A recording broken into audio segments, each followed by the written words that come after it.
minutes on their legs this week compared to Weber State. So as we get into the second half, that energy and that emotion in the crowd. Montana natives.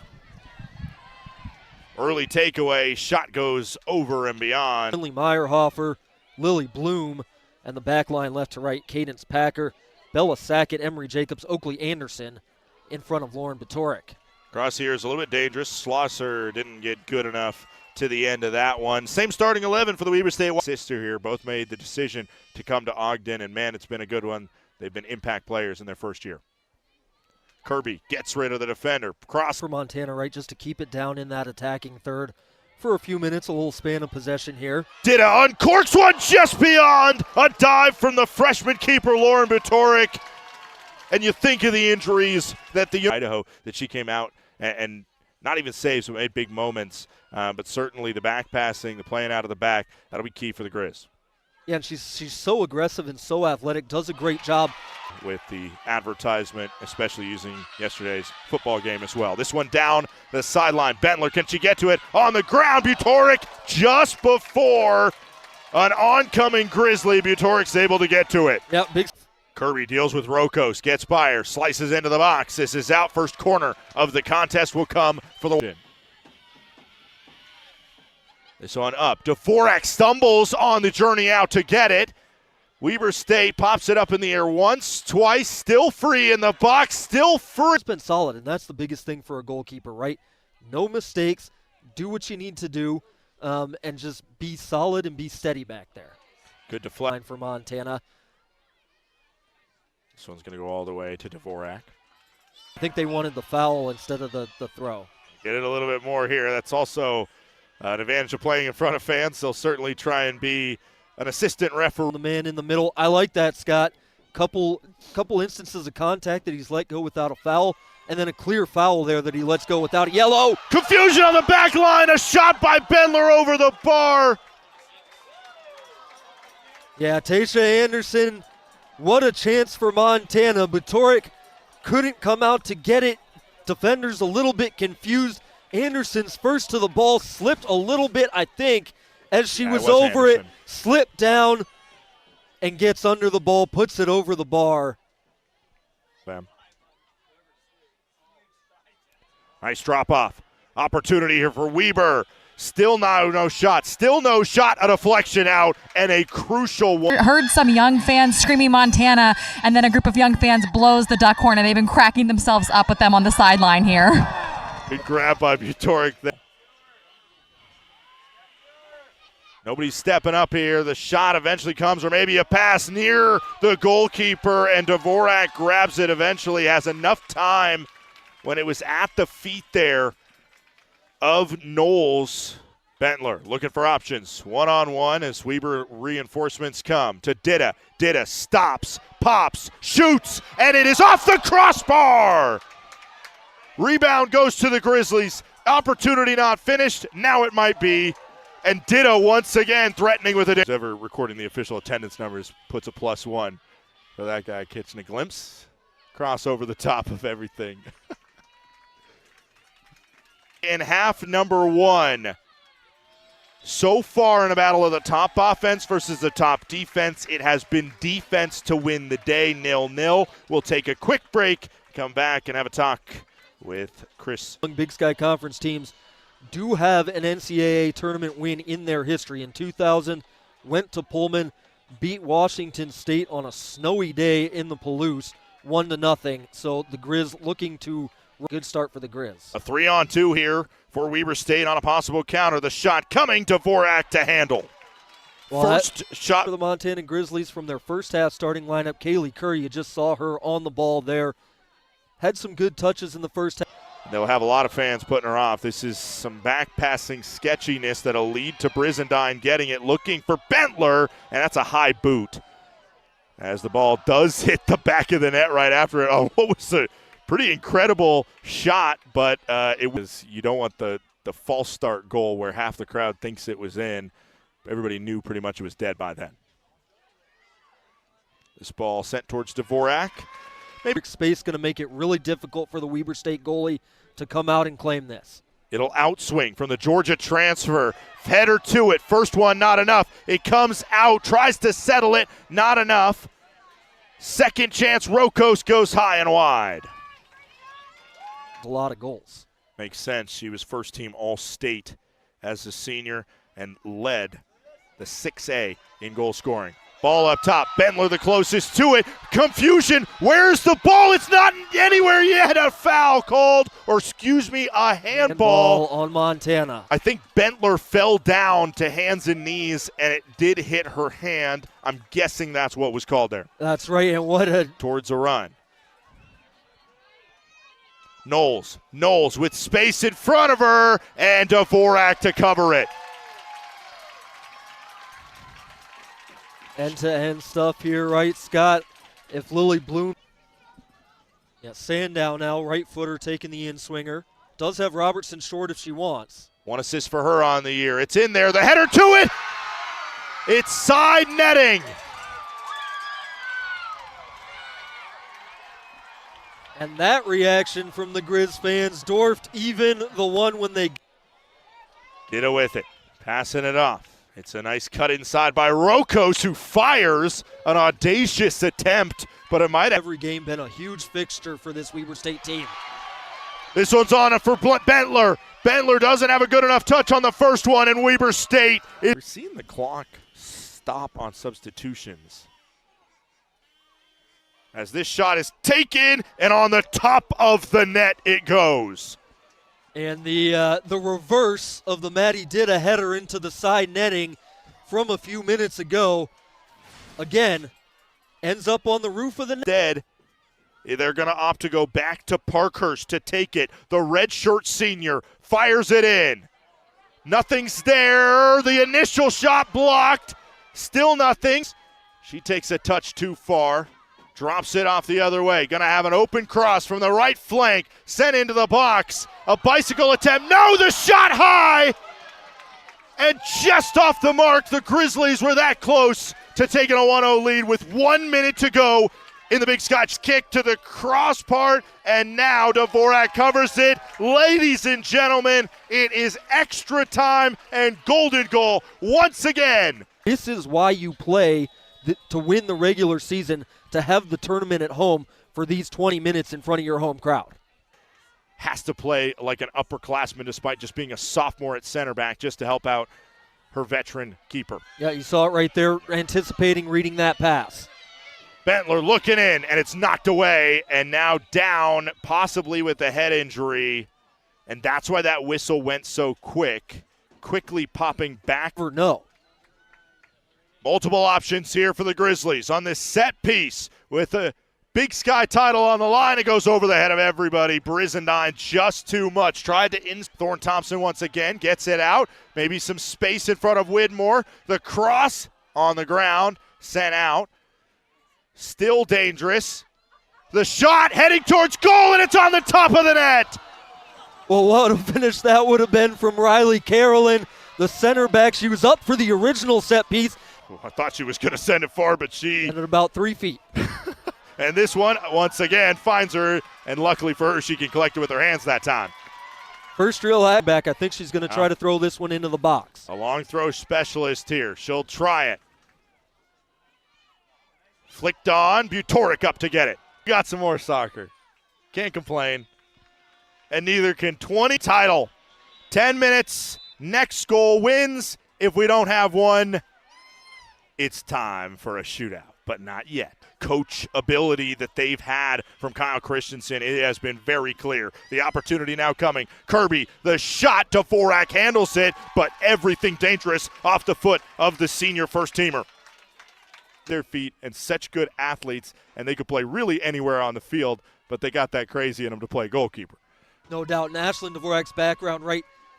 This one in the face, right in the front of goal, looking around for options. It's a goal line clearance, and it's over the bar on the near post there. It is an absolutely insane step by Ashlyn Sandow, who stopped a goal that would have ended the Grizzlies season. Another look at it. Great cross in, gets all the way through. bounces around for a little bit. There's the shot from Tenzie Knowles. Ashlyn Sandow on the goal line turns it away, and then Knowles following it up, puts forward, but you're not leaving yourself any time to win the second ball. She'll flick it forward, and unless we see what we saw, this one is going to roll in, and the clock is out. I believe it expired. Oh my goodness, at the buzzer, the ball trickled over the end or the goal line. Did it go? We're going to take a look. Referee heading over to take the look, and we'll take a look at it too. I think it was Tenzie Knowles with the last touch for Weber State. An incredible potential buzzer-beating goal. With the heave, you don't see the clock here, and it did not go. It did not go.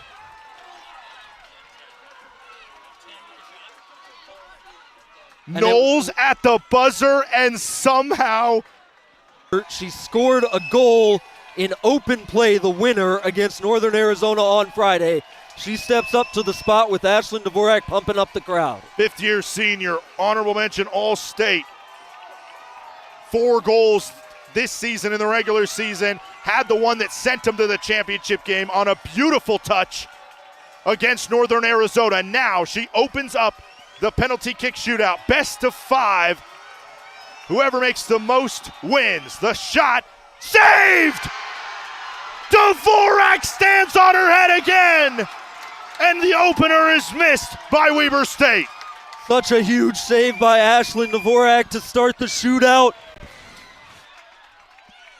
Almost dives past it. She's so athletic, diving to her left there, knocks it away. You saw Meyerhofer for a second there.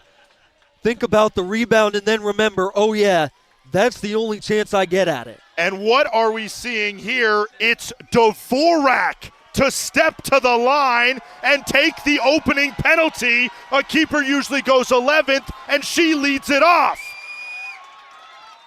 Lydia Robertson, the opening taker for Montana on Friday, missed. Now Dvorak. Dvorak converts, and it's 1-0. What a storyline to start us off, as the goalkeeper in turquoise won't need to worry about taking a PK unless we go a lot longer in this shootout, and the fans are going nuts. Well, what did I say, Scott? She loves having the eyes on her. She knows this was her moment, but even I wasn't anticipating that. Ashlyn Dvorak steps up, rips it right down the middle as Lauren Butoric dives to her right, and Montana up 1-0 after the first round. Simone Packer, the freshman from Layton, Utah, the same hometown as her head coach Kyle Christensen, takes the shot, and it's the opposite way of the dive from Dvorak. Packer silences 2200. Yep, Dvorak trying to anticipate that one, bouncing to her right. Simone Packer, the freshman, cool and calm in a huge moment, just waits Dvorak out and puts it into the other side of the net. And ladies and gentlemen, you thought a goalkeeper leading off was a storyline. How about Chloe Seelhoff stepping up to take the second penalty? A broken collarbone, but she's in uniform, and here she steps up. This season, she's 1 for 2 on penalty kicks.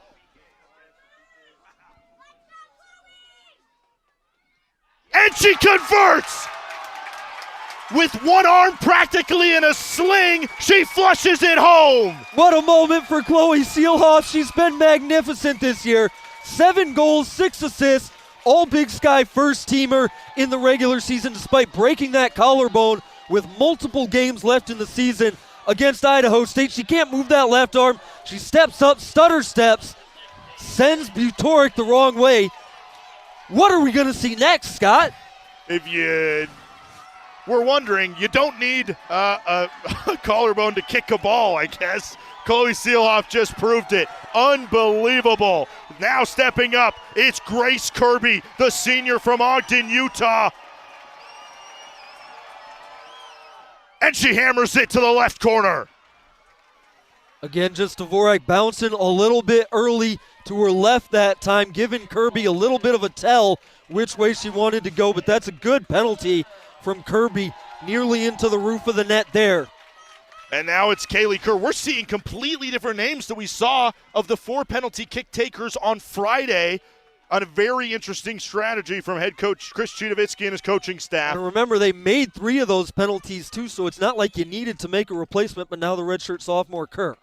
From Spokane, Washington, steps and hammers it to the left corner. 3-2.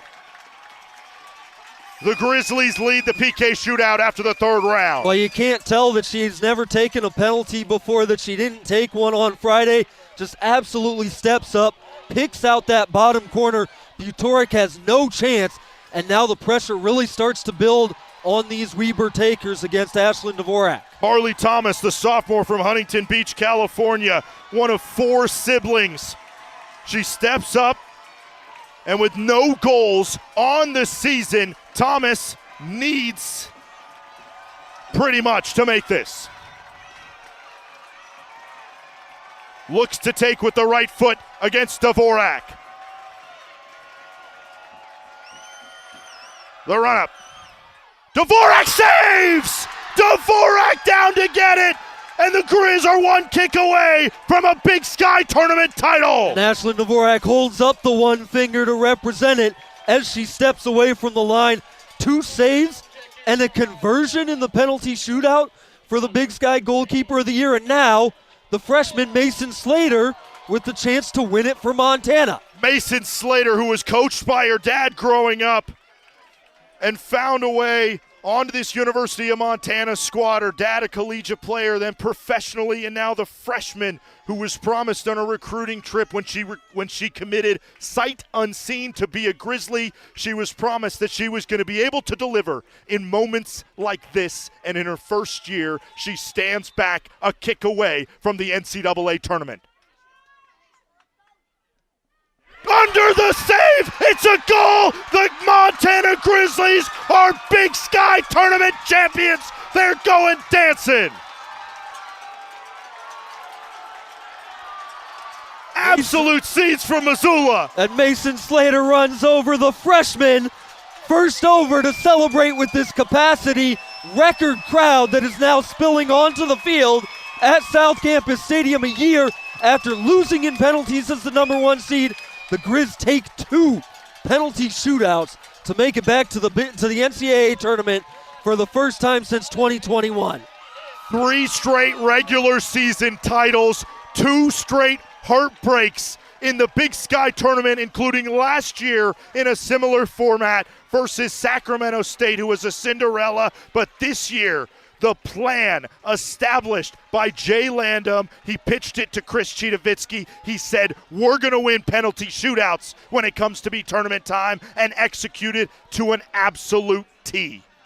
Less than a second away from seeing their season end on that crazy non-goal at the very end of our 2 extra time golden goal periods. That close to being knocked out. And then in the shootout, Ashlyn Dvorak steps up to take the first one. Chloe Seelhoff, who hasn't played with the broken collarbone in weeks, steps up to take the second after both of them smash it home.